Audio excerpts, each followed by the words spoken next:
ಮಾಲೂರಿಗೆ. ಇನ್ನೊಂದು ವರ್ಷ ಇರಲಿ, 6 ತಿಂಗಳಿಂದ ವರ್ಷ. ಆ ಮಾಲೂರು ಕೆರೆ, flyover, bus stand, hospital, Indira canteen ಇವೆಲ್ಲ ನೋಡಿದಾಗ, 4 ಲೈನ್ ರೋಡ್ ಇವೆಲ್ಲ ನೋಡಿದಾಗ ಹೆಂಗಪ್ಪ ಆಯ್ತು ಇದು ಇಷ್ಟು ಬೇಗನೆ, ಇಷ್ಟು ವರ್ಷ ಆಯ್ತಲ್ಲ ನಮ್ಗೆ ಸ್ವತಂತ್ರ ಬಂದು, ಎಷ್ಟು ಜನ MLA-ಗಳಾದ್ರು, ಎಷ್ಟು ಜನ ಮಂತ್ರಿಗಳಾದ್ರು, ಯಾರ ಕೈಲೂ ಮಾಡಕ್ಕಾಗ್ಲಿಲ್ಲ. ಈ ಅವಧಿಯಲ್ಲಿ ಕಷ್ಟದಲ್ಲಿ ನಮ್ಮ ನಂಜೇಗೌಡನ ಗೆಲ್ಲಿಸ್ಕೊಂಡಿದ್ದಕ್ಕೆ ಇಷ್ಟೆಲ್ಲ ಬದಲಾವಣೆ ಆಯ್ತಲ್ಲ ಅಂತ ನಾನು ಮಾತಾಡಲ್ಲ. ಇವೆಲ್ಲ ಕೆಲಸಗಳಾಗೋವರೆಗೂ ಮಾತಾಡ್ತೀನಿ. ಆಮೇಲೆ ನೀವು ಮಾತಾಡೋದು ಪಕ್ಷ, ಪಾರ್ಟಿ, ಜಾತಿ ಭೇದ ಬಿಟ್ಟು ಮಾಲೂರು ತಾಲೂಕಿನ ಅಭಿವೃದ್ಧಿ ಬಗ್ಗೆ ಮಾತಾಡಂತ ನೀವೇ ಮಾತಾಡಂತ ಅವಕಾಶ ನೀವು ತಗಂತೀವಿ ಈ ಕೆಲಸಗಳನ್ನ ನೋಡಿದ ಮೇಲೆ. ಅದೊಂದು ವಿಶೇಷವಾಗಿ ಹೇಳ್ತಾ ಇದ್ದೀನಿ. ಮತ್ತೆ ಜೊತೆಗೆ ಮುಂದಿನ ದಿನಗಳಲ್ಲಿ ಏನೇ ಕಾರ್ಯಕ್ರಮಗಳಲ್ಲಿ ನಾನು ನಿಮ್ಮ ಜೊತೆಲಿ ಇರ್ತೀನಿ. ಆ ಜೊತೆಗೆ ಇನ್ನೊಂದು ಹೇಳಕ್ ಬಂದಿದ್ದೇನೆಂದ್ರೆ, ಇವತ್ತು ಇಲ್ಲಿ ಸುಮಾರು ಜನ ತಾಯಿಯಂದಿರಿದ್ರು, ಹೆಣ್ಣು ಮಕ್ಕಳಿದ್ದಾರೆ ಇಲ್ಲಿ.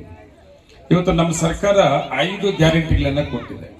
ಈ ಎಲ್ಲ ಡೆವಲಪ್ಮೆಂಟ್ಸ್ ಒಂದ್ ಕಡೆ ಆದ್ರೆ 5 ಗ್ಯಾರಂಟಿಗಳು. ಒಂದು ಶಕ್ತಿ ಕಾರ್ಯಕ್ರಮ. ಶಕ್ತಿ ಅಂದ್ರೆ ಫ್ರೀ ಬಸ್ ಕೊಡಂತವ್ರು.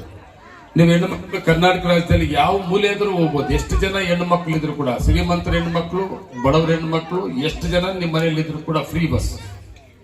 ನೀವು ಧರ್ಮಸ್ಥಳಕ್ಕನ ಹೋಗ್ರಿ, ಇಲ್ಲ ನಂಜನಗೂಡಗನ ಹೋಗ್ರಿ, ಈ ಕರ್ನಾಟಕ ರಾಜ್ಯದಲ್ಲಿ ಯಾವುದೇ ಮೂಲೆ ಮಂದಿರ ಎಲ್ಲಿ ಬೇಕಾದ್ರೂ ಹೋಗ್ಬೋದು. ನೀವು ಫ್ರೀ ಬಸ್ ಅನ್ನ ಕೊಟ್ಟಿದ್ದು ನೆನಪು ಮಾಡ್ಕೊಳ್ರಿ.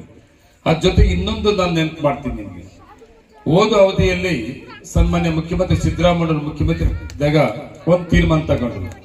ನಾನು ಕೂಡ ಅವರು ಬಡವರ ಮನೆಯಿಂದ ಬಂದಿದ್ದೀನಿ, ಮುಖ್ಯಮಂತ್ರಿ ಆಗಿದ್ದೀನಿ, ಬಡವರ ಕಷ್ಟ ಈಗ ನಮ್ಮ ಲೋಕಿ ಸ್ವಾಗತ ಮಾಡಿದ್ದಾರೆ.